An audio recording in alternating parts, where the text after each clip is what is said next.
eyes closed, body relaxed.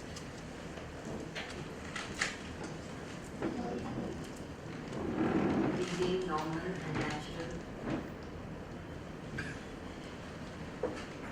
Palms resting in the laps or on the knees, facing upward.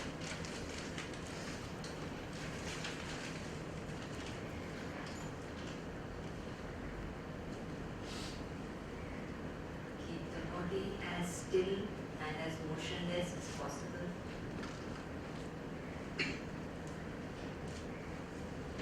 The body becomes still, the mind automatically becomes still.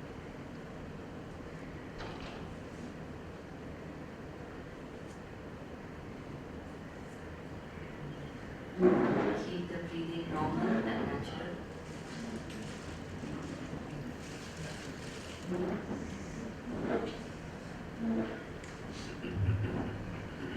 Don't try to do anything specific. Don't try not to do anything specific.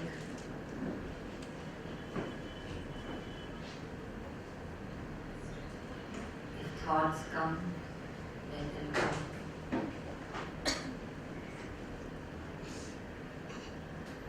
Don't filter the thoughts. Don't judge the thoughts. Don't do anything.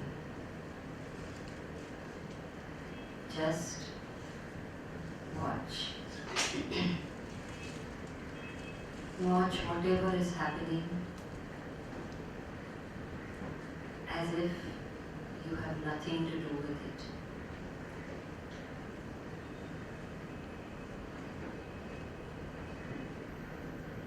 Take the attention to the breath.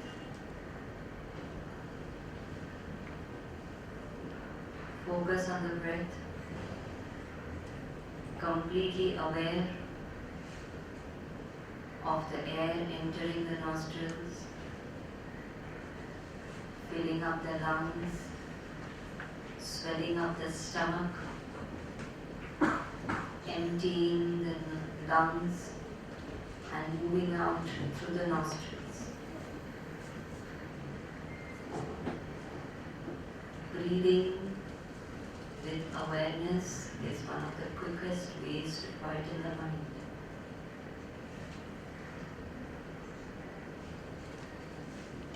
Just focus completely on the breath. Don't pay attention to anything else.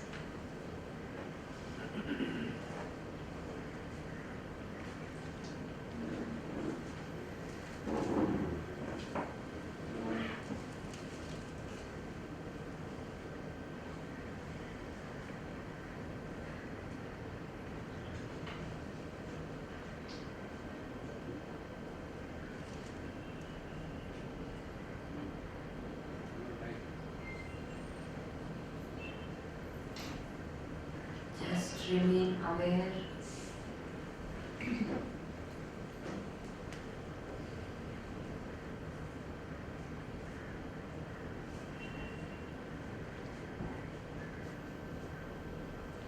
Now we will take a deep breath in and chant Om as we breathe out, and we do it 11 times.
सर्वजनकल्याणे निरतं करुणामयं Namami चिन्मयं देवं सद्गुरुं ब्रह्मविद्वरम् वसुदेवसुतं देवं कंसचाणूरमर्दनं देवकी परमानन्दं कृष्णं वन्दे जगद्गुरुं कृष्णं वन्दे जगद्गुरुम्.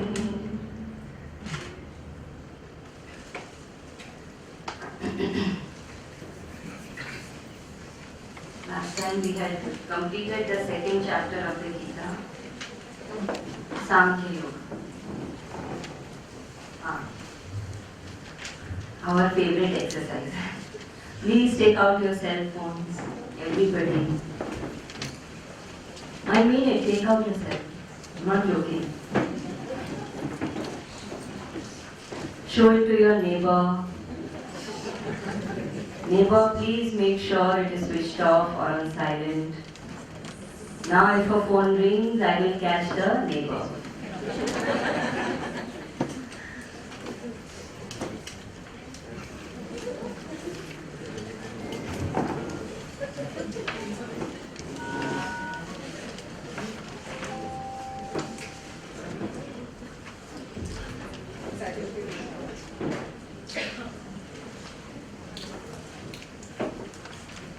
So we have completed the second chapter of the Gita. The second chapter is called Sankhya Yoga. So when Arjuna in his despondency and out of fear of failure, out of stress, out of anxiety for the results, because of attachment to his near and dear ones, because of confusion about his roles and goals, says that I cannot fight this war.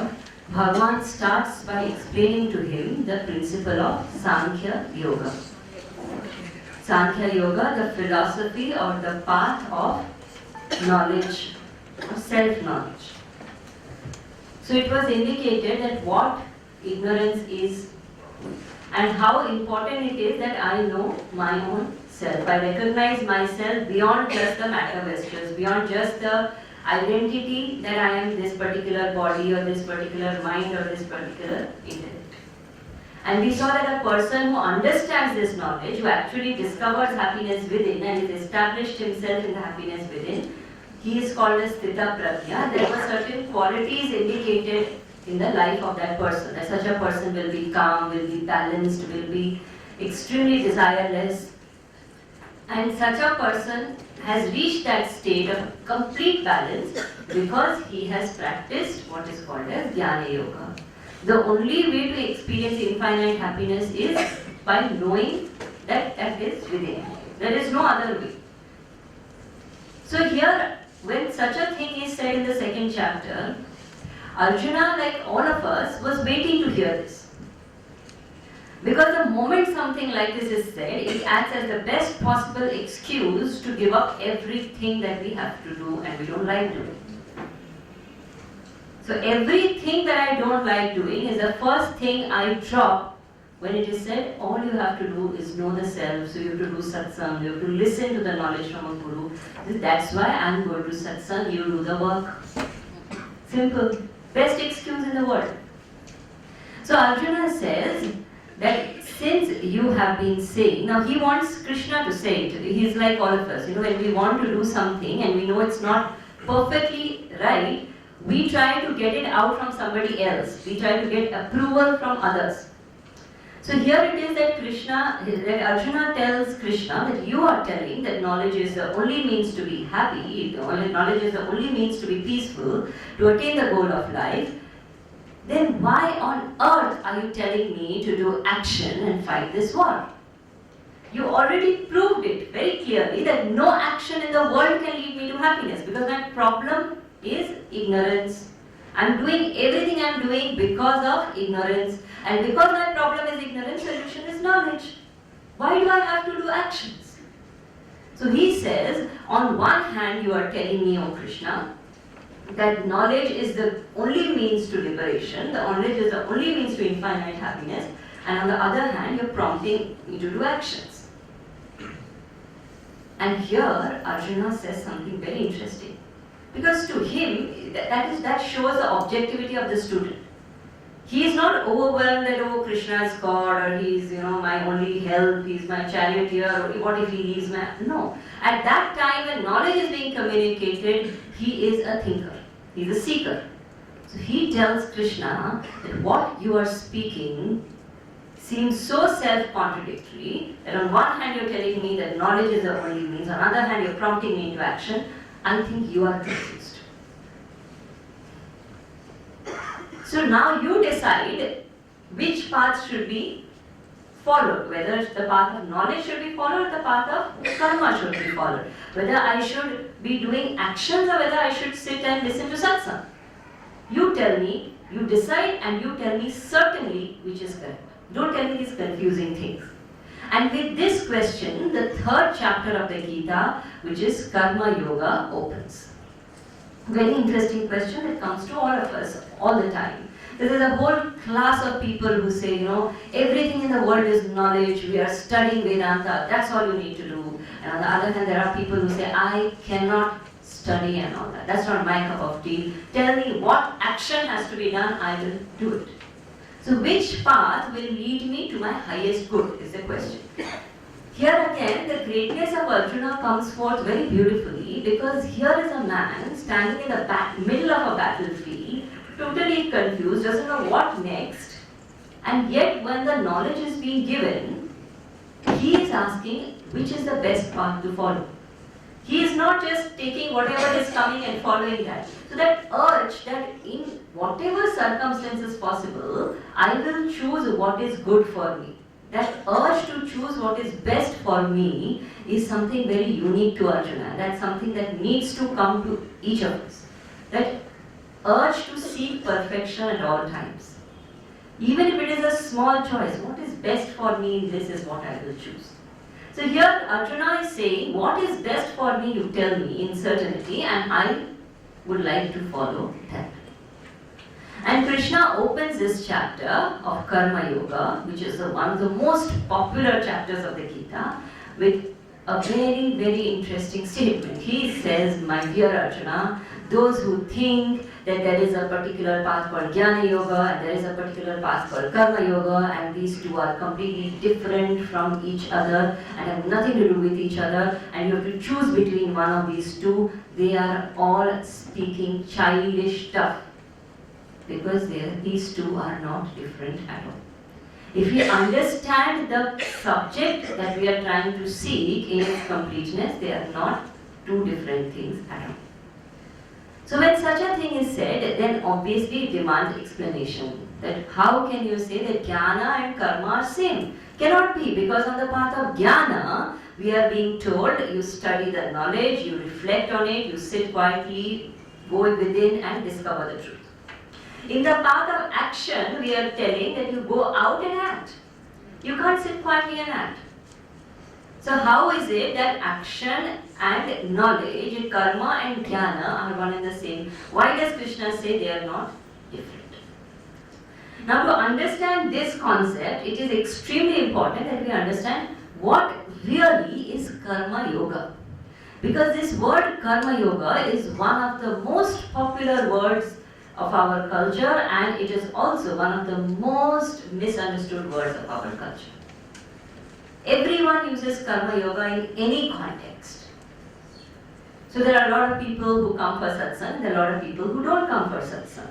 And supposing by mistake, now I don't ask, I have learned my lessons, but earlier, when you're new in the field, you don't know things. So sometimes by mistake you tend to ask, why hasn't your husband come? Swamiji, he's a great karma yogi.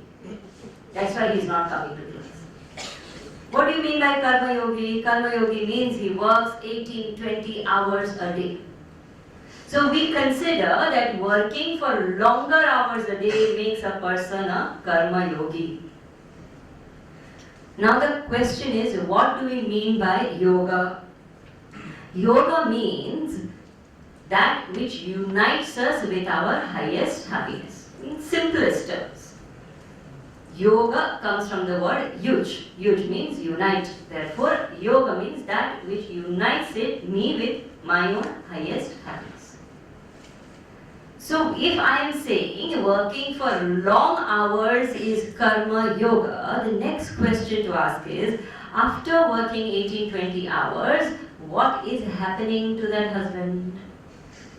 BP is high, heart is not working properly, stress levels are extreme, he is constantly irritable, he has no time for the family, he has no emotional connect with anybody, he has gone crazy about making profits. Is this yoga? It is karma, no doubt. It is tremendous amount of karma, but it is not karma yoga.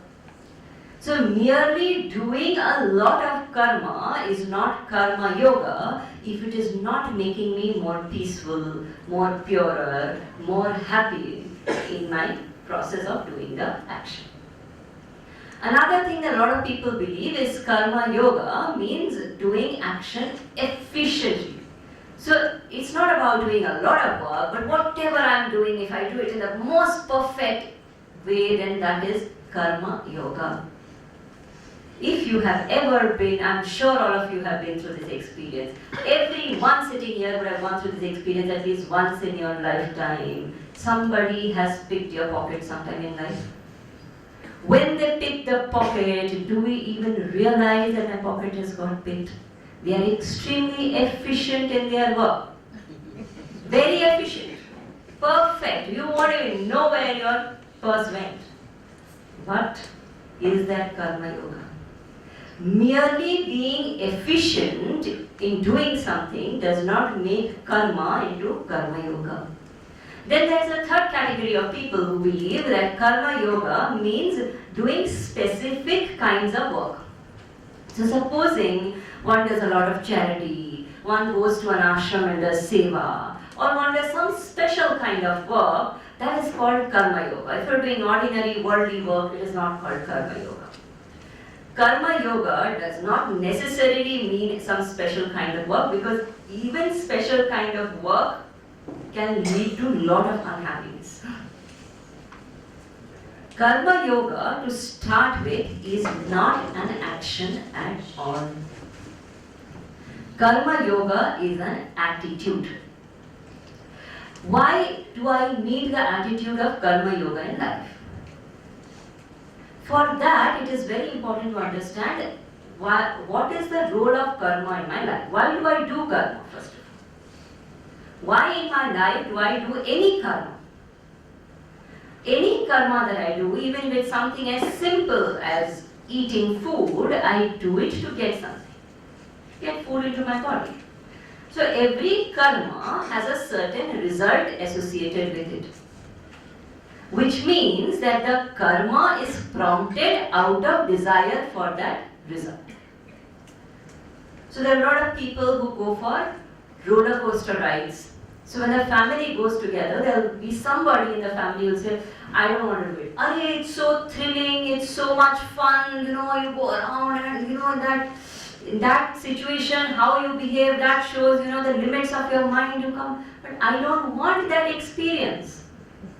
So I don't have the urge to do it. The moment I don't want something, I'm not prompted to do the action which leads to it. Which means the root of action is in desire or karma. So karma is born out of karma. Now why do I have karma? Why do I have desires? What is desire? Gurudev used to define it so beautifully. I haven't read such a definition of desire ever. He used to say, what is desire? Desire is the projection of my happiness in something other than me. Think about it. The moment I think getting this, being this, having this is going to make me happy and complete, that situation is called desire. So that means karma is prompted by desire. Desire is prompted by this feeling that getting something is going to make me happy. So why do I feel that getting something is going to make me happy? Simple, because I feel I am not happy right now. I am not complete right now. I may be more or less joyful, but I am not complete right now. I am not full. When I am full, I don't need anything. Let's say you go to your friend's house for dinner, and you're meeting that friend after long many years, so the friend's wife has really, cooked an elaborate meal for you, and you're having one dish after another, and one course after another is following, and you keep eating, and when you talk and eat, you don't realize how much you're eating, so you keep eating and eating and eating, and you're talking also to your friend, and you overeat to the brim of your body, and then she says, "Hey, wait, I have your favorite ice cream also." And you look at her and you say, "Not today." "Arey, but this is your favorite ice cream, you love it." No, not today. You pack it and give it, I'll eat it tomorrow. But not today. Why? I am full. The moment I feel full, I don't want anything more. The fact that I am wanting anything at all, even if it is something as subtle as peace, happiness, whatever, it means I am not full with it. Simple. So when I say karma is born out of kama, karma is born out of this feeling of limitedness or this feeling of incompleteness called as jivatva. Karma is born out of kama, karma is born out of jivatva, the feeling of limitedness, that I am not complete. Now, why do I feel that I am not complete? I feel I am not complete because I don't know that I am not complete. See, if I was really not complete and I was feeling I am not complete, that would be a very different situation. If I am not complete and I feel I am not complete, I can never ever experience completeness because I am not complete. But the fact that once in a while, for a fraction of a second, I feel completely fulfilled and then again I am back in that state of incompleteness, it means there is completeness within me. And if there is completeness within me, completeness cannot be limited. Completeness and limited are complete opposites. So if I am saying I am complete, that means I am infinite. If I am complete and infinite, why am I feeling limited? If I am complete and infinite, I shouldn't feel limited at all. I should feel complete. The only possibility is if I have something and I am feeling like I don't have it, it means I don't know that I have it. That's the only situation. If I have my mobile in my bag and I am feeling that I don't have my mobile, I have forgotten it at home, it means that I am either I am not aware that it is there or I am not looking that side. So it means that I am not aware and I am not looking that side. This state of not being aware of who I am, of my own complete nature, is called as avidya or ignorance. So this is the entire process of karma. Karma is caused by kama. Kama is caused by jivatva, limitedness. Jivatva is caused by avidya. So what is the cause of karma? Avidya. Now, when I do a karma, what happens? Every karma, whether I like it or not, whether I know it or not, invariably will lead to a karma phala, a result. The moment I face the result, there are only three responses I can give to the result. Either I want more of that result, or I want better version of that result, or I want something other. I don't like that result. These are the only three possibilities. Other, more or better. Now because I want other, more or better, I will need to do more karma naturally, otherwise I can't get other, more or better. So when I do more karma, I will get more result. Again I will want other, more or better. So in a way, I am today not free to choose whether I will do karma or not. This need for other, more or better keeps making me act compulsively. This compulsive, choiceless urge to keep on doing actions continuously is what is called as karma bandhana. Why bandhana? First, because I have no choice. Second, because karma is born from avidya. This urge for other more better is born from avidya, and therefore it will keep me in avidya. And till I am in avidya, I will have jivatva. Till I have jivatva, I cannot ever experience completeness and happiness, because I am convinced that I am it. Therefore, we are all stuck. We are all stuck in this bondage of karma. Hence, the logical thing to do in this kind of a situation is give up karma. Karma is what is binding me. Karma is born out of avidya. Karma is making me compulsively act again and again. I stop doing karma. Give up karma. This is what Arjuna wants to do.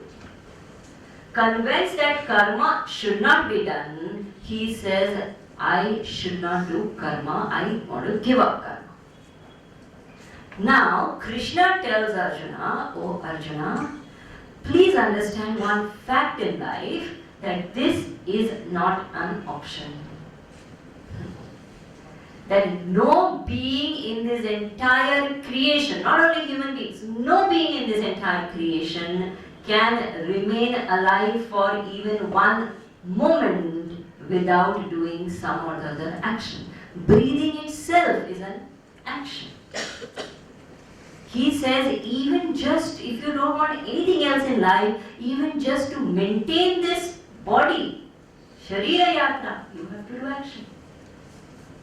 So action is inevitable. Gurudev always used to say, action is the insignia of life. He would say, the day you stop doing all actions, others will get into action, 4 people will come, lift you and take you. Till that moment, I have to keep on doing action. So action is inevitable. So the choice is actually not between doing action or not doing action. The choice is, now that I have to do action anyway, how to do that action. So Gita says, if you just change the attitude behind the action that you are doing, not even change the action, just change the attitude behind the action that you are doing, your entire life will change. Then that same karma will become a means of preparing me for liberation. Now here it is important to understand that Sankhya Yoga spoke about knowledge, that avidya can be cured by nothing but knowledge. What knowledge? Not knowledge of history, geography, politics, economics, but knowledge of self, knowledge of myself.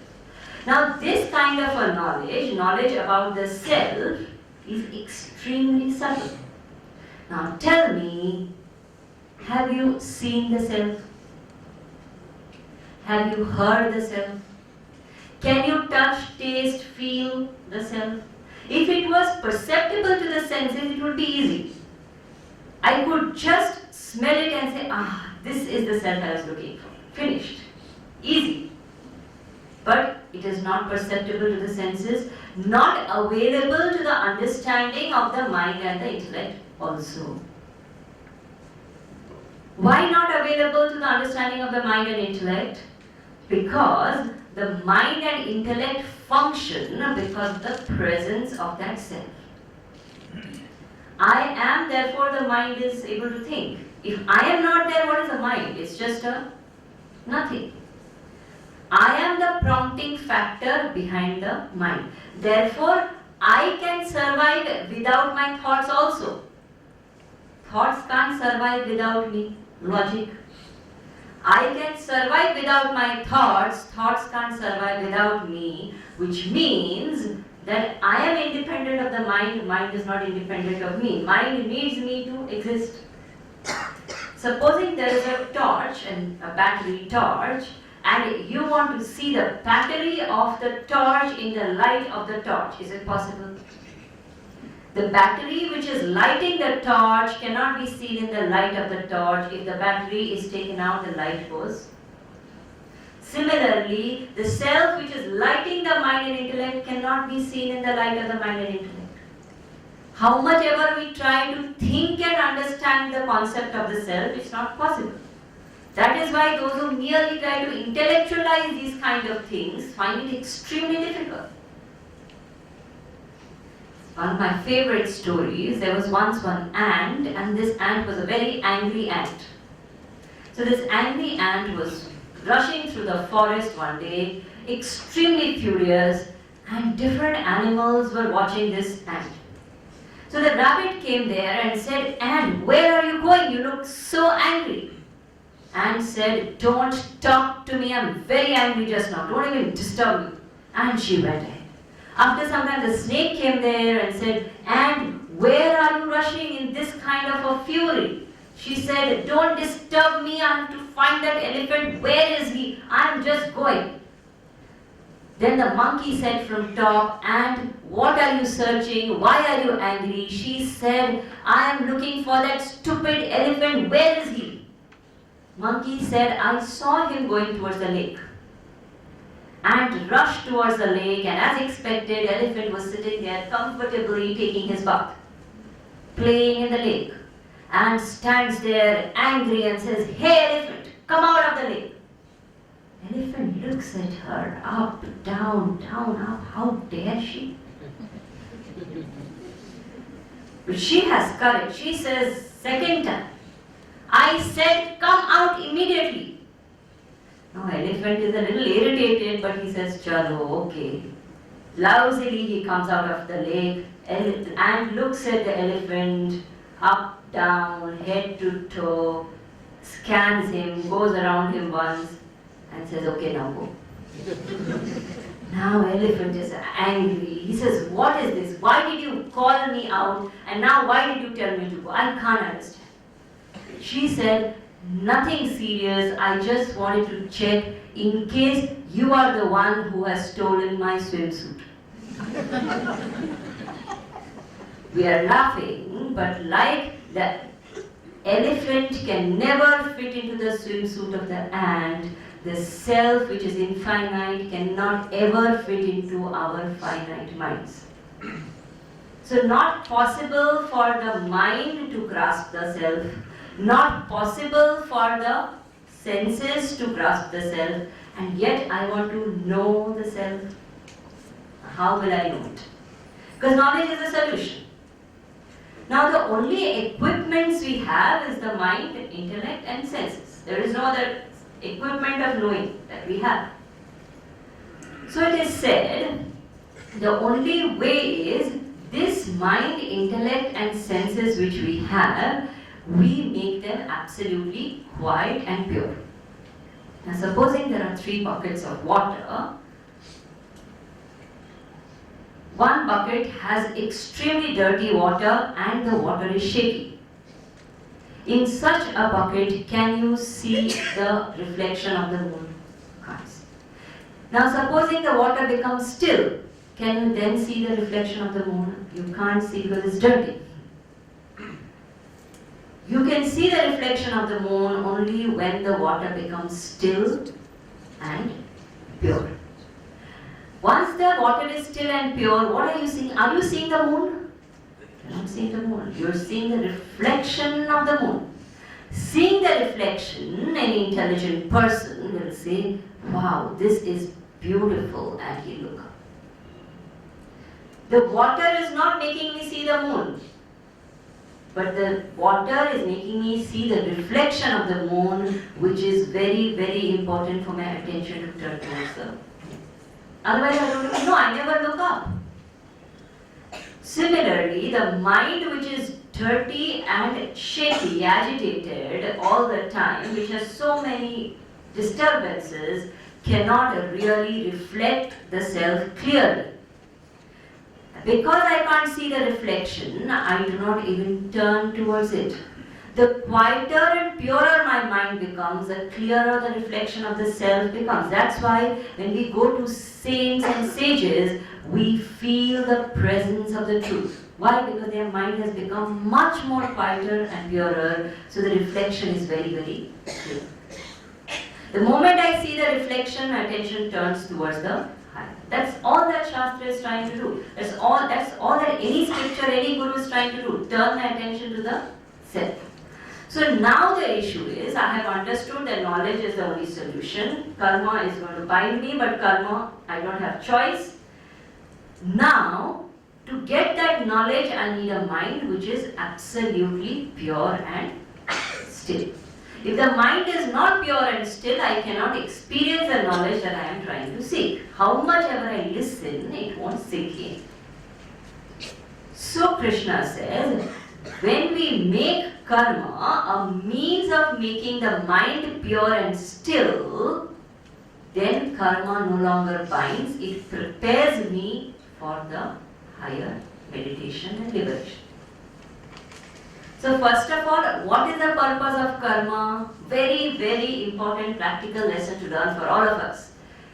Purpose of karma is not attainment of the result, not appreciation of people, not even my happiness. Purpose of karma is greater and greater purity. Vivek Chudamani says, Chittasya Shuddhaye karma. Karma is meant for purity of mind. So when I do an action, usually what do I say? What will I get from this? What did I get by serving this person? What did I get by doing this job? Now the question to ask is not what I get, but how I begin. How did I become at the end of an action? Did I become a little more calmer, little more accepting, little more humble? It has done its job in my life. It may not have given me the external result, but it has done the job in my life because I have evolved as a person. So my purification is the purpose of action. If we realize just this one fact in life, that actions are meant for my purification, can you imagine what a shift in attitude it can create? In any organization, in any family, the greatest difficulty is insistence and resistance. It will completely get eliminated from our lives if we learn this one thing, that I am not doing this action for anybody else, I am doing it for my evolution. If I have learned it, I have grown, then I have fulfilled the purpose of action. And if I have attained the greatest profit, the greatest result, the greatest fame, the greatest material benefits, and I have not evolved as a person, it is a complete waste of my time and energy. Imagine. So purpose of karma is purification. Now, how do we ensure that a particular karma leads to purification? This has to be done. Not all karma in any way will lead to purification, and we are seeing it. We have done karma all our lives, but not all of it has led to purification. So how do I ensure that karma leads to purification? For that, the karma must be accompanied with a certain attitude, which is called karma yoga. So karma yoga, this entire chapter is giving us certain methods, certain sure-shot techniques by which ordinary karma can be converted into karma yoga and become a means of purification. Simple. So now we come to the question, what is karma yoga? Now before we go into what is karma yoga, it is extremely important to understand that what we spoke about so far is that akarma is not possible. Karma has to be done. Inaction is an impossibility. But there is another state when I have attained the highest happiness, I do not have the urge to get anything else. Therefore, there is no need in me to act. I may act for the welfare of others. That's a completely different thing. But I have no need, no compulsion to act. That state where there is no prompting for action in me is also a state where there is no action happening. But that state is not akarma. That state is called as nishkarma. Nishkarma, actionlessness. Where the urge for action is not there. That addiction to action is missing. So this difference we have to clearly understand. Akarma is an impossibility, nishkarma is the goal. To ultimately reach that state where I have no prompting for action. I may still act dynamically, and we see that so many masters, so many saints in the world, having attained the highest truth, serve the world tirelessly and work much harder than any of us. So that is a possibility, but that is out of choice, not out of compulsion. The compulsion to act completely goes out of that person. That state of actionlessness is the goal.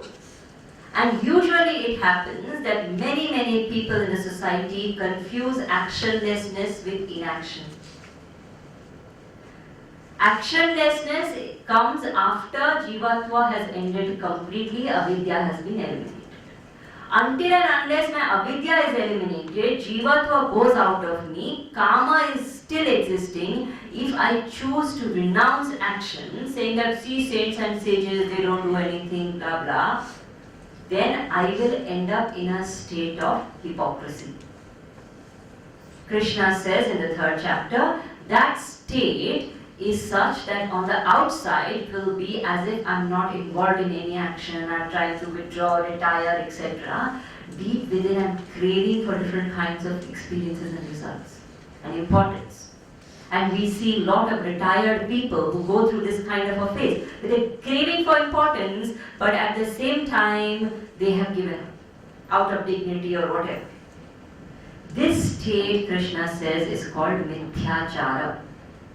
Mithyachara translates directly as hypocrisy. Therefore, it is important in life to prepare the mind for renouncing action. To give up action, I have to be extremely prepared. My mind has to be very pure, subtle. Ramana Maharishi gave up action. He dropped action, sat there for the rest of his life. Tapovan Maharaj gave up action. Tapovan Maharaj is the guru of Swami Shrimananda. He gave up. He went to the Himalayas and lived there. But what did they do after that? Having given up action, what did they do?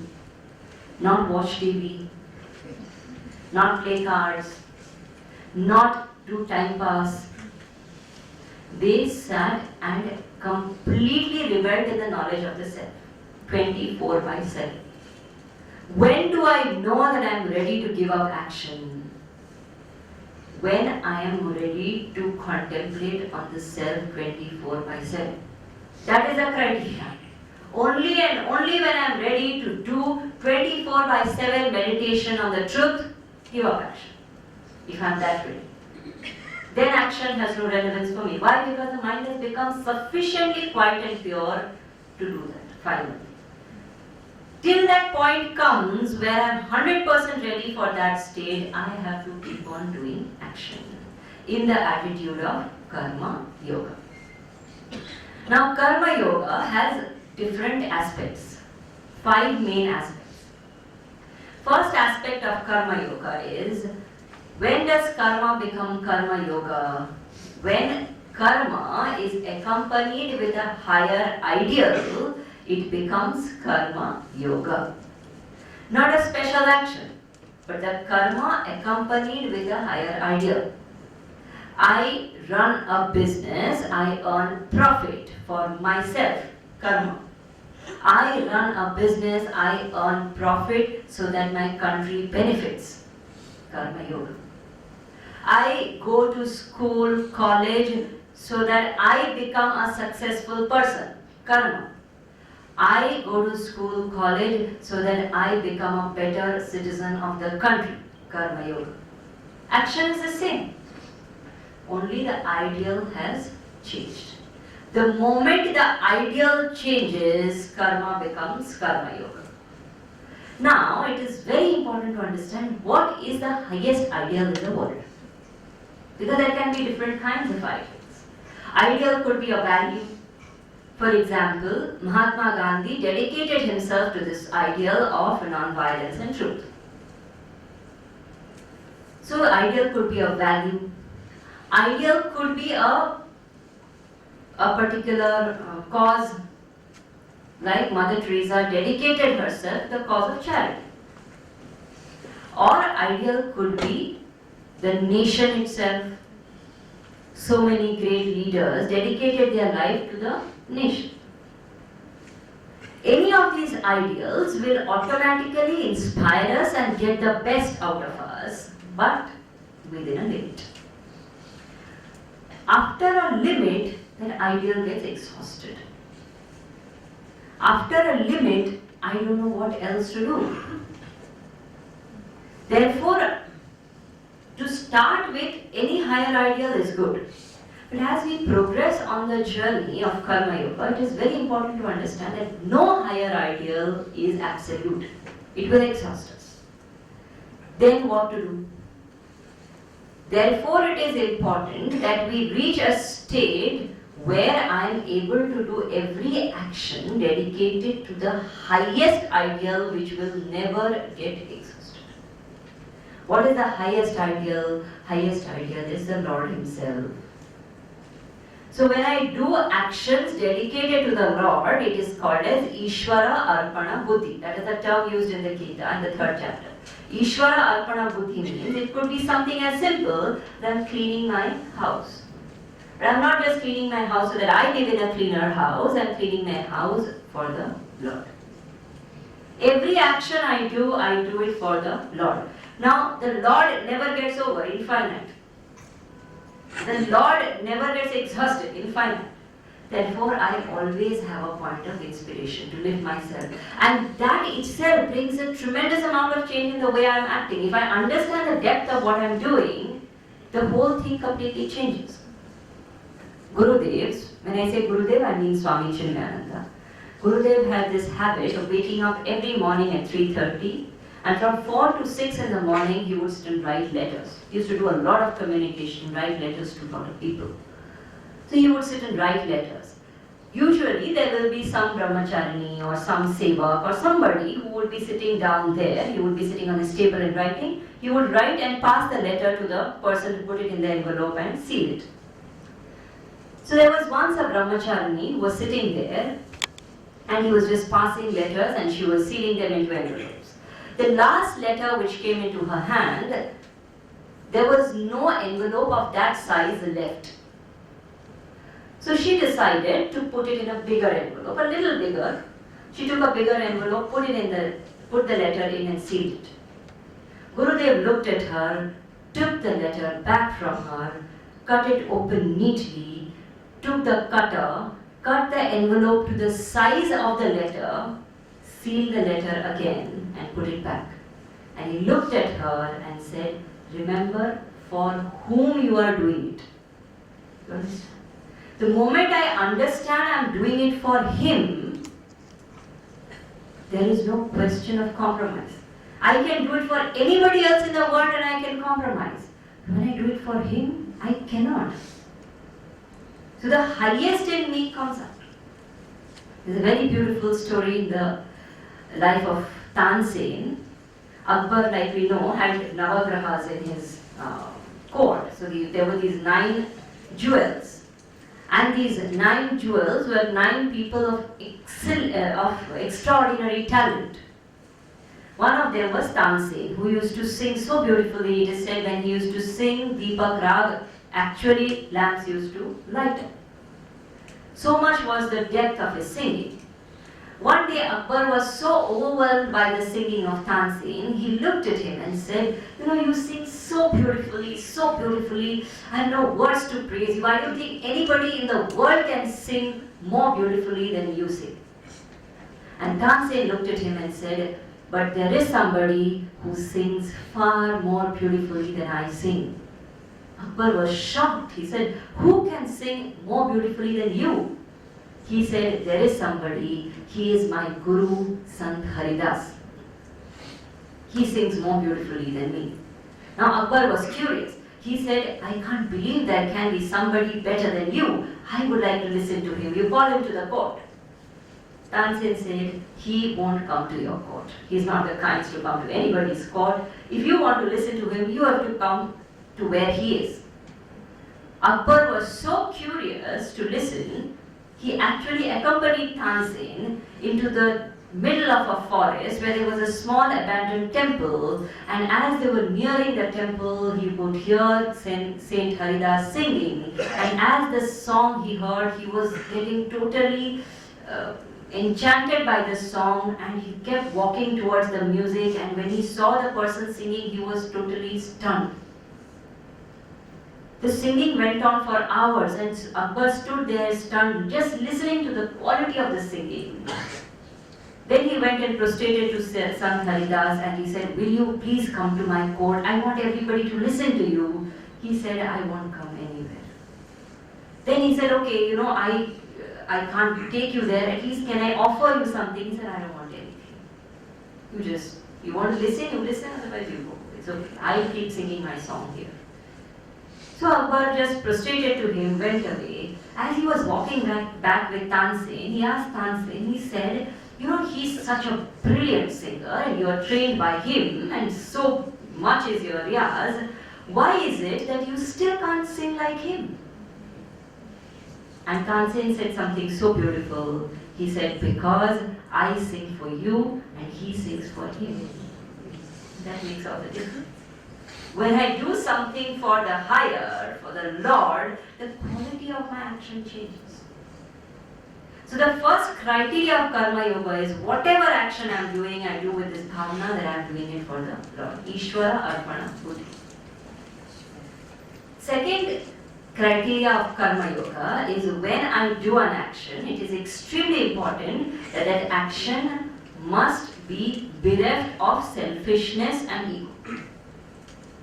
If there is selfishness and ego in that action, automatically that action will be limited. Why it will be limited? Because the moment I want something from an action, I cannot put my 100% into that action. It's a simple science.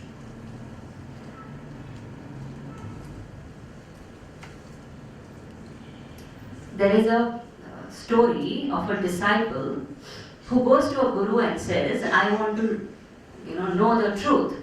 Will you teach me?" Guru said, "Of course I will teach you." He said, "How long do you think I will take to know the truth? I'm in a hurry. I want to know the truth soon." He said, "You will take at least 12 years, I think." He said, "What if I work 18 hours a day? I'll work double shift." He said, "Then I think it will take about 18 years.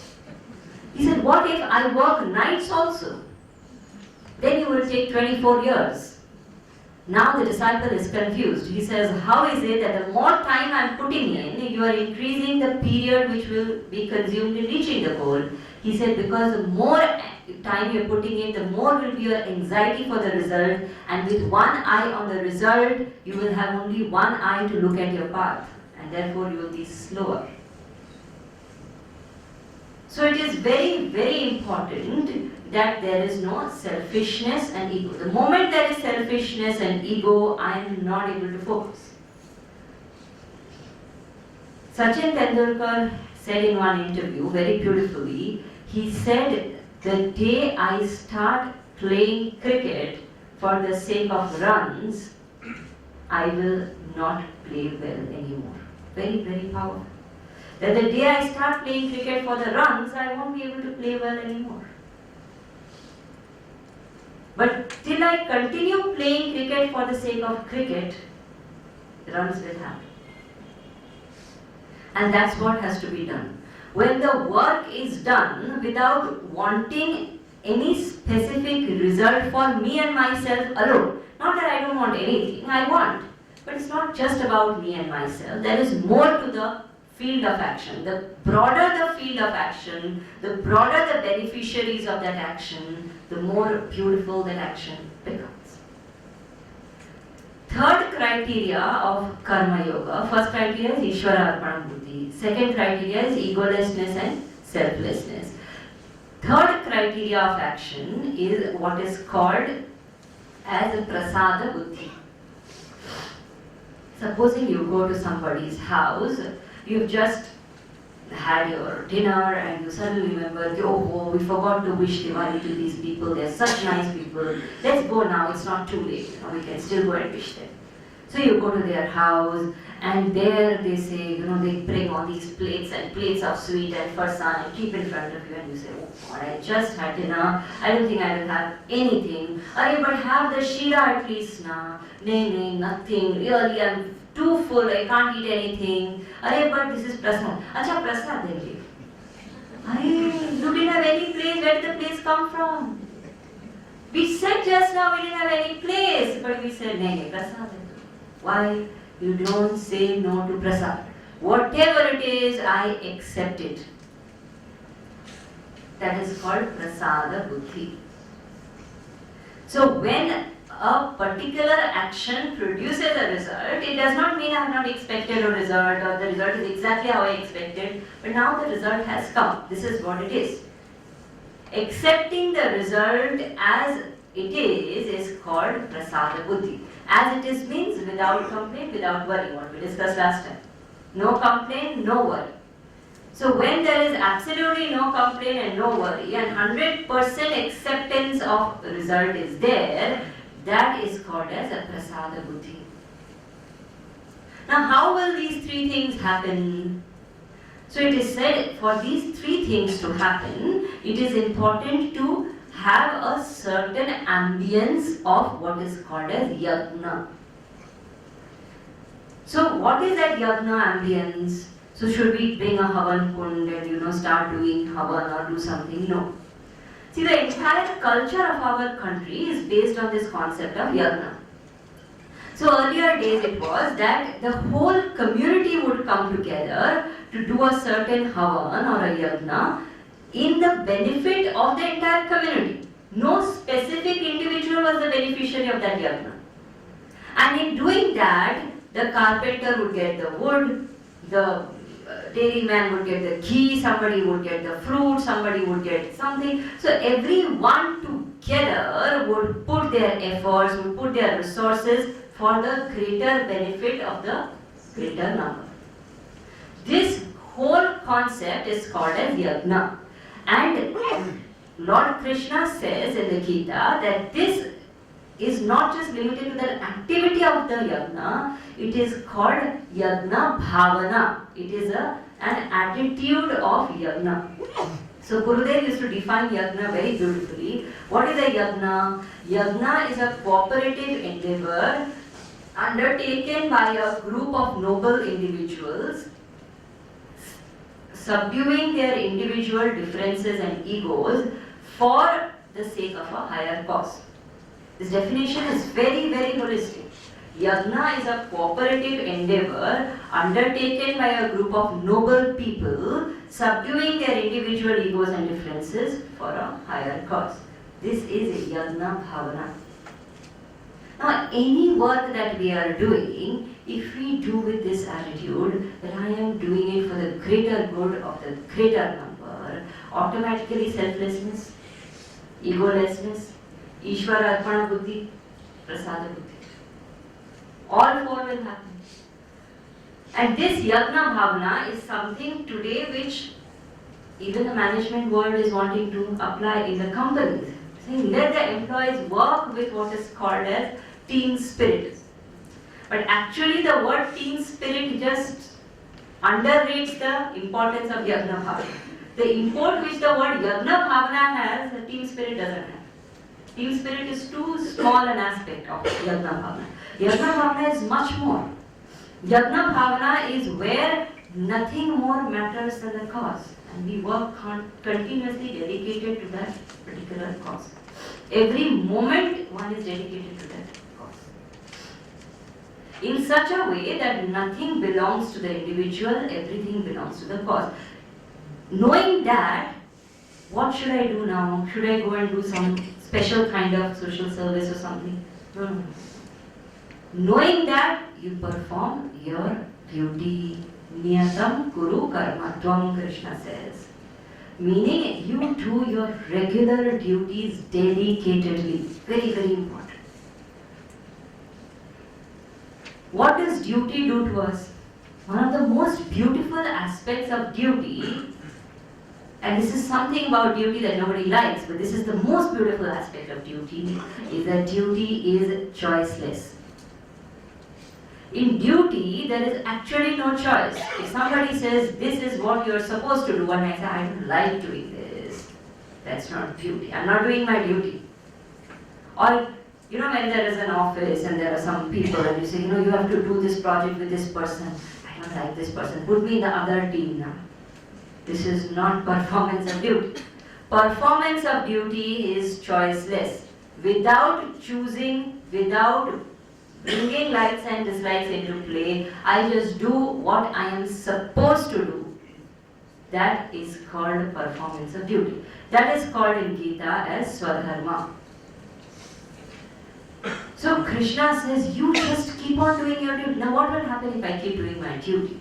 Now when a person constantly, choicelessly keeps doing what one is supposed to do, just imagine the extent to which the ego, the selfishness, the likes and dislikes get subdued. We don't even realize it's an automatic process. It just happens. I have experienced it personally. You know, when we joined the ashram for our training period, 2 years, it's a very, very rigorous kind of a lifestyle. You know, you have 6 classes in a day, starting at 5 in the morning till, so you have to actually wake up at 4 and get ready by 5 o'clock. Then till night, you're constantly attending classes, doing seva, doing sadhana. It's a very, very hectic life. So initially one is very inspired, one attends, but there are always certain days where you feel like, Ajahn, it's okay. Now you're attending Gita class every Saturday, every alternate Saturday. Sometimes you feel like it's okay, you know, I'll take the recording later. That feeling comes. Human mind. The day any brahmachari is in the room, not attending the class, the acharya actually sends somebody to the room, saying, go call that person. So you actually have no choice to skip. For 2 years, no holiday, no absenteeism. To such an extent that even the meal times, supposing I say, I know I have a stomach upset, I don't feel like eating today, doesn't matter. The rule is you have to come to the Annakshetra and sit with a plate. You may not take food on the plate, sit with an empty plate, but the discipline is, it is your duty to come at that time to the Annakshetra, you have to come and sit. And Guruji had told us in the beginning of the course, he said there are only 3 circumstances in which you can miss a class. First, if you have diarrhea, like if you are really running to the loo. Second, if you have had a heart attack, then you are in the ICU or something. Third, if you are dead. Only 3 circumstances. Otherwise, you have fever, you have cough, you have cold, you can manage. Pull yourself up and be there. So 2 years, and you feel miserable for the first 6 months because you are not used to this kind of a thing. And sometimes you feel like, oh God, what is this? This is like a torture. I mean, I can't get a break ever. But you keep doing it because you have no choice, and you go on and on and on. And slowly you realize, what happened? There were so many things I never liked, they stopped mattering. There's so many things I liked, they stopped mattering. It just automatically happens. Many housewives experience this. Because every day you have to wake up and you have to do the work in the house. The man can say, today I'm sick, I'm not going to work. Woman can't say that. She has to wake up and make the food. Who will cook the food otherwise? So when she keeps doing it every day, day after day, day after day, so many ladies who are elderly tell us, "Pehle na mere bhi bahut nakhre the." Over the years, it's all gone. You know what happened? Duty sublimates our likes and dislikes, sublimates ego and selfishness automatically. It's a cleanser. So Krishna says, you don't have to struggle with all these big words, Ishwararpana Buddhi and Prasada Buddhi. Don't worry. You just do your duty. But ensure that you're doing your duty. Very, very important. Krishna says, even if you are doing your duty and doing your duty, you die. It's worth it. But if you do somebody else's duty, poke your nose into other people's lives, that is worse than death. So that's very, very dangerous. Paradharma bhayavaha, he says very clearly. And usually we see that this is the biggest problem, especially in our country. We don't do our duties properly, but we are experts in commenting on others. So sitting in front of the TV, sipping our coffee, we can comment on what every politician, every celebrity, every actor, every neighbor should do. But after that, so many of us don't even go out to vote. You understand? We don't do our duty. But we are experts in commenting on others' duties. Krishna knows this. He says, Paradharma bhayavaha. Don't go anywhere near other people's duty. That is not your job. You just do your duty. But how to do that duty? Do that duty with selflessness. Do that duty with Ishvara Arpana Buddhi. Do that duty with Prasada Buddhi. If these three are not there, the duty also can get binding. There's so many people who will say, not even one day I have compromised in my duty. And as long as I am there, compromise has already happened. So it is very, very important to have that Ishvara Arpana duty, that this duty I am doing, but I am doing it for him. Offered to him. Very famous incident in the life of Samarth Ramdas, that one day Shivaji Maharaj was so inspired by Samarth Ramdas, his guru, that he said, Maharaj, I don't want to do anything more. I want to take sannyas now. I just want to seek the truth. Whatever I have anyway belongs to you. You just take it. I offer the entire kingdom to my guru. Samarth Ramdas says, I accept it. This is now my kingdom. Now you rule it. And it is said Shivaji ruled his kingdom thereafter as his guru's kingdom. And see what he did. So the attitude of Ishvara Arpana Buddhi is not non-performance of duty but doing it as his. Now if I start thinking, this house where I live does not belong to me, it belongs to him. How will I keep my house? This body where I live is not mine, it belongs to him. How will I keep my body? This life which I am living does not belong to me, it belongs to him. How will I live my life? The whole way of life changes when I have this shift of attitude. So Krishna says, have Ishvara Arpana Buddhi, have Prasada Buddhi, have selflessness and egolessness. And without any attachment, you just perform your duty. So you say that, you're saying all these big things. Is there anybody who has done this kind of a thing? Krishna knows this question is coming. He says, yes, there are people like Janaka, etc., who living in household life have performed their duty and through that attain the highest truth. And remember that these instructions are extremely important, especially for those people who are the leaders in the society. Krishna says, Yad yad acharati shreshta tattadeva itare janaha. That exactly how the people who are the leaders of the society act, that is how everybody else acts, and it's a fact. Ultimately, everyone wants to follow who they look up to. But the question to introspect is, somebody or the other looks up at everybody, isn't it? So who in the world is not looked up to? Everybody is looked up to somebody, by somebody. Everybody. Some neighbor, some maid, somebody is looking at us every moment and saying, I want to be like that. Somebody. How much responsibility falls on our shoulders?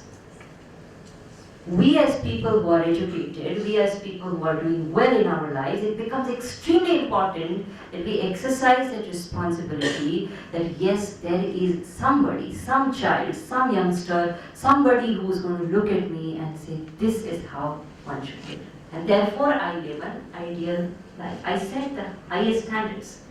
And this is very, very important.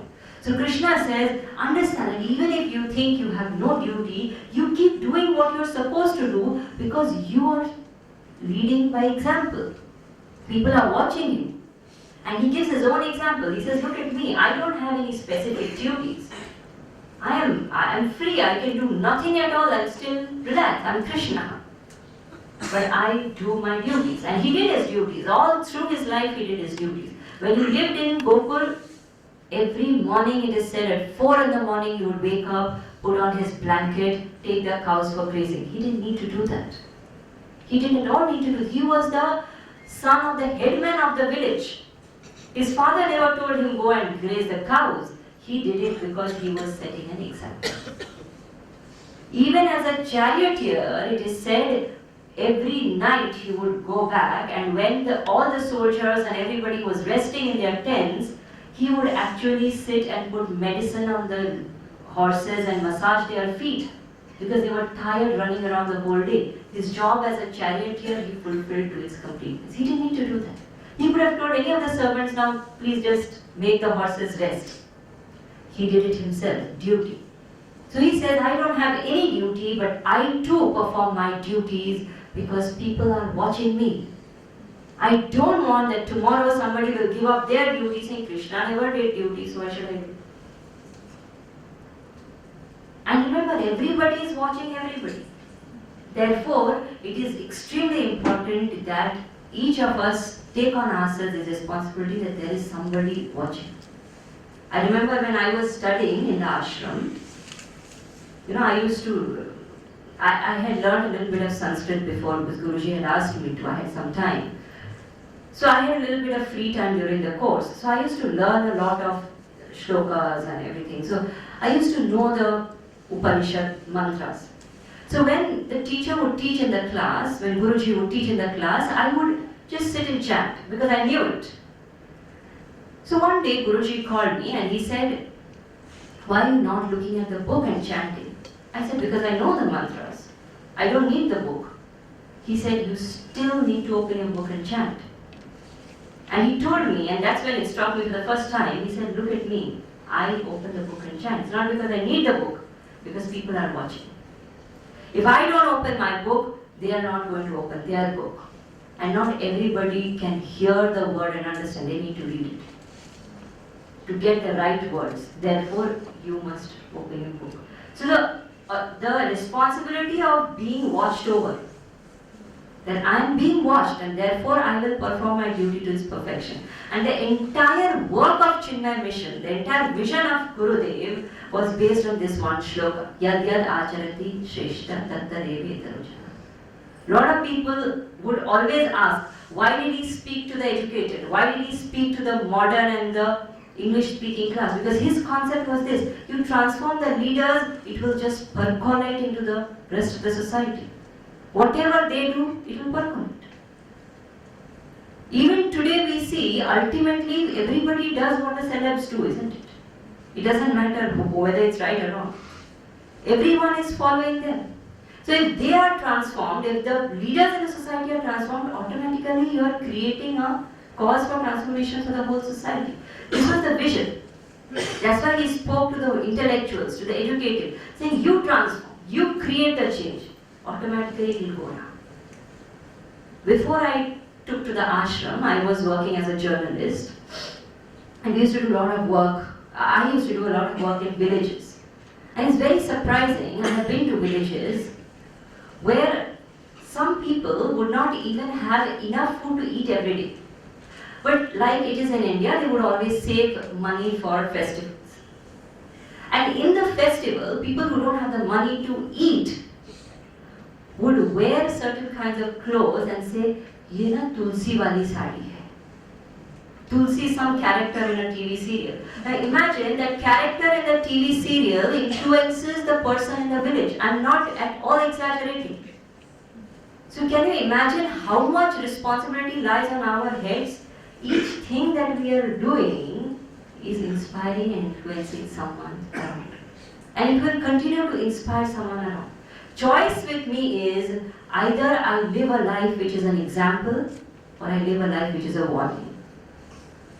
Either somebody looks at me and says, this is how I want to be, or somebody looks at me and says, I hope I don't become like that. This is the choice.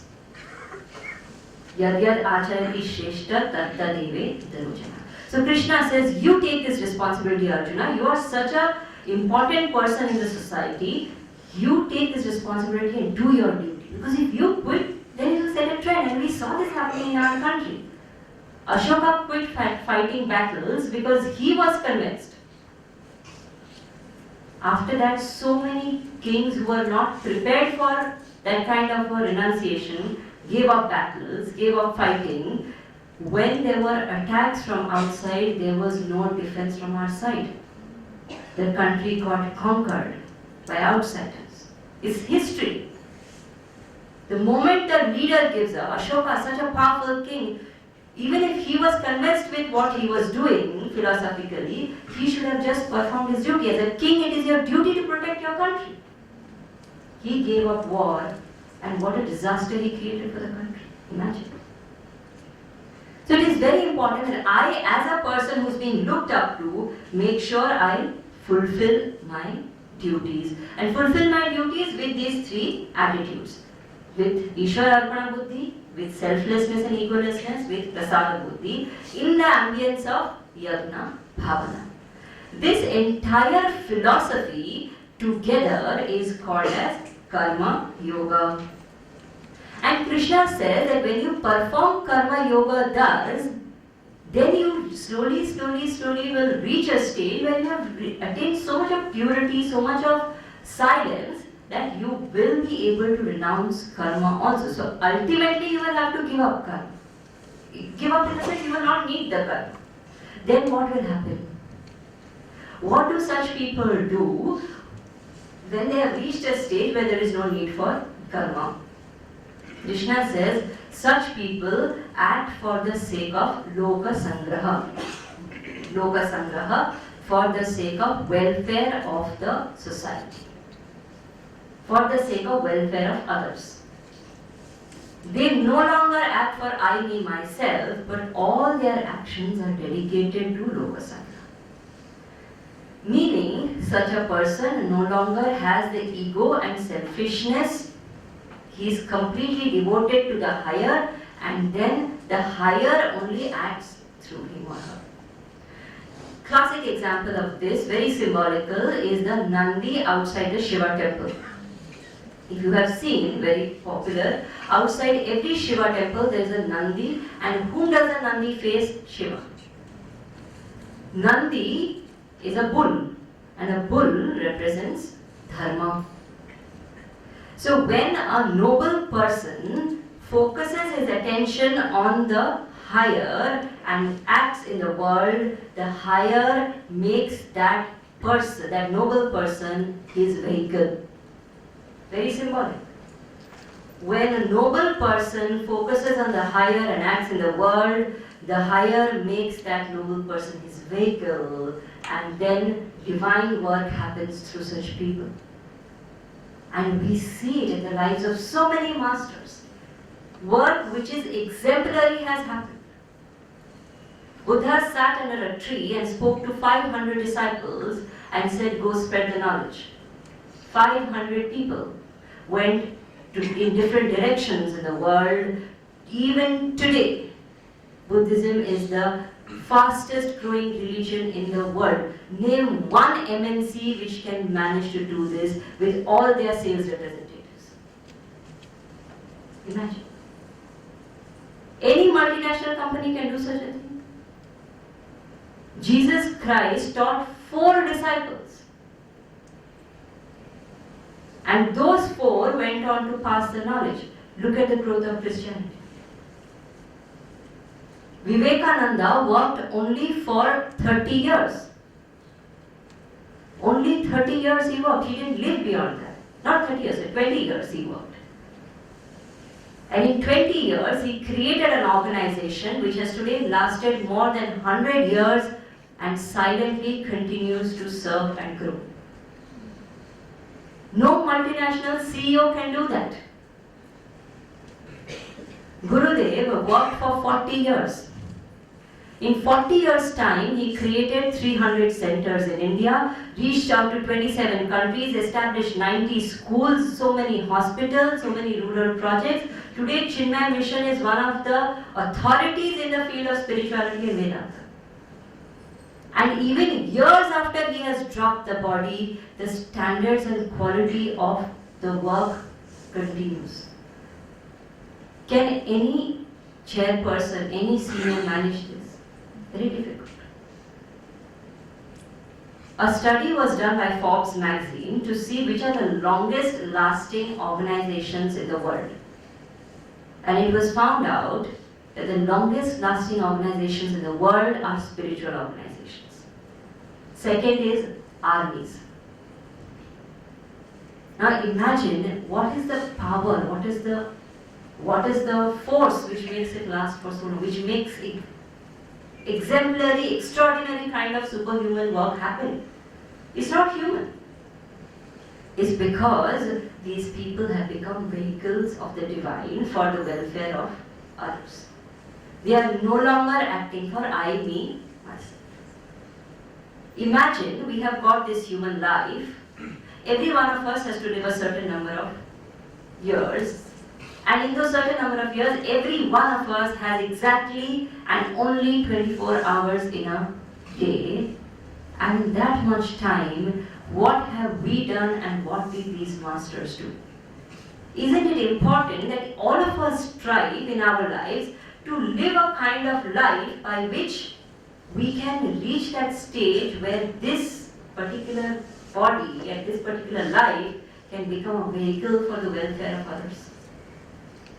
Maybe now I'm not ready for it. Fine. Let me work towards it. Karma Yoga is meant to reach us there. So he says that the person who is able to do the duties constantly with complete selflessness, he reaches that stage where that there is no need for I, me, myself. One works continuously for others. Arjuna is very, very inspired listening to this, and he says, this is amazing and so simple and obvious. That means I have to work selflessly and I have to work without any agitation, with a still mind, and I have to just perform myself. If it's that obvious, why is it that in spite of knowing this, understanding all of this, feeling so inspired, even without me wanting, I end up getting angry. I end up doing the wrong things. I end up entertaining desires, selfishness. Why does this happen? Now, if I do it wanting, it is different. So many times I don't want to do it, I know it's wrong, but I end up doing it. Why does this happen? So Krishna gives a very beautiful reply. He could have said, because of this cause, that cause. He says, Arjuna asks, why is it that in spite of knowing and not wanting also, I entertain desire and anger? Krishna says, because you have desire and anger. Full stop. Kahama esha, krodha esha. Cause of desire and anger is desire and anger. There is no other justification. I have to take responsibility. So he says, Arjuna, understand. This war outside is a small battle. Your actual enemies are inside of you. Kama and Krodha, desire and anger, are your greatest enemies. You have to fight and conquer them. Until and unless you conquer them, what have you conquered? The outside battle is nothing. The moment you conquer them, outside battle is easy. Actually, all battles are first conquered inside. So the story goes that when Alexander came to India, he went to his guru, Diogenes, and Diogenes was asked, what do you want me to bring you from India? Diogenes said, get me a tulsi plant and get me an Indian sadhu. So Alexander came to India. Picking a tulsi plant was easy, but when you find a sadhu, how do you take a sadhu? Finally, he saw a sadhu sitting on the roadside, and he went there and he said, you have to come with me to Greece. He says, I won't come. I refuse to come. I'm happy where I am. He says, you don't know who I am. I'm the conqueror of the world. How can you say no to me? And the holy man sitting there says, you may have conquered the world, but you're a loser to your own mind. You're getting angry. I'm a conqueror of my mind. I don't care for you. I am a greater conqueror. Alexander is shocked. Shocked not only to see that this person is speaking like this, but shocked also to see the level of fearlessness, to see the level of confidence that this person has without having anything. And then he sits standing there and wondering what to do next, and this holy man says, "My dear, can you do one thing for me?" And this Alexander is very happy because ultimately he wanted to prove that he has more than the sadhu. So if the sadhu asks for something, it's proven. He says, yes, tell me, what can I do for you? What do you want? I can give you anything you want. I have everything. Sadhu says, just move because you're blocking the sunlight. Meaning you have nothing to give me. I am fulfilled in myself because I have conquered my mind. So Krishna tells Arjuna that you do wrong because you have desire and anger. Conquer desire and anger, conquer your own mind. Now how do I conquer desire and anger? So when you have an enemy, you need to know that enemy. First of all, that he is your enemy. Second thing is that I need to know where the enemy lives. Isn't it? If I don't know where the enemy lives, I won't ever be able to conquer him. So when I say desire and anger is the enemy, where do desire and anger live? In the filmy language, it's called "Unka adda kidhar hai?" Where do they hang out? So they said desire and anger live in the mind. So the fact that I am wanting to conquer desire and anger implies I need to conquer the mind. Our difficulty in life is why we don't succeed in our spiritual efforts is because we are constantly trying to control desire, control anger, control desire, control anger without controlling the mind. So a lot of people come and tell us, I try a lot not to get angry, I try a lot not to have desires, but it comes. It will come because you are not handling the mind in its wholeness. Desire and anger have no independent existence, they are but in the mind. So if I have to control desire and anger, I have to learn to control my mind. So Krishna says, you learn to control your mind. How to control the mind? So he says you can have self-control, control the senses. You can have selflessness, try to do actions without wanting anything. The whole universe works like that. So if you see the entire creation, rivers flow. Do they drink their own water? Others drink their water. Plants grow. Do they eat their own fruits? Others eat their fruits. Wind blows. Does it benefit from itself? We benefit from the wind. Everyone in the universe is constantly on service mode, if you see. Everything in the nature is constantly serving us. So the creation is made in an attitude of service. When we start working in an attitude of service and gratitude, we automatically live in sync with the universe. And when we live in sync with the universe, automatically the mind becomes easier to control.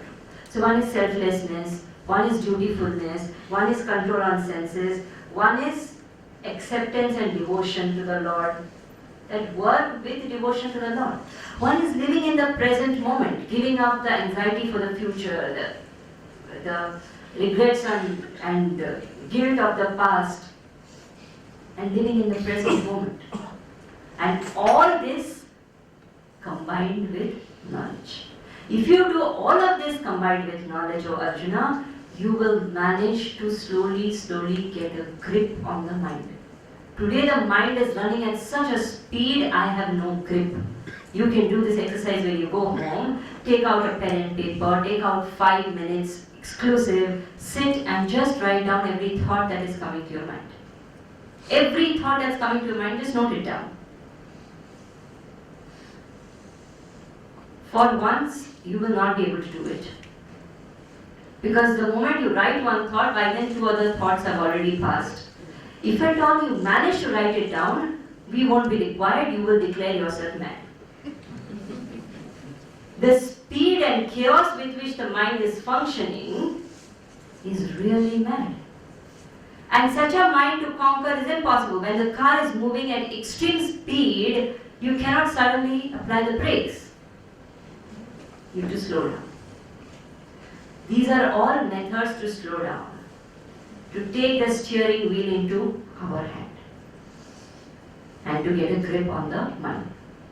So that completes the third chapter of Karma Yoga, and in the next session we will do the fourth chapter. We had announced in the first class, I repeat the announcement, if anybody has any questions, you can write the question and leave it here before the next class, before I enter. Om Purnamada Purnamidam Purnamat Purnamudachyate Purnasya Purnamadaya Purnameva Vashishyate. Om Shanti Shanti Shanti. Hari Om.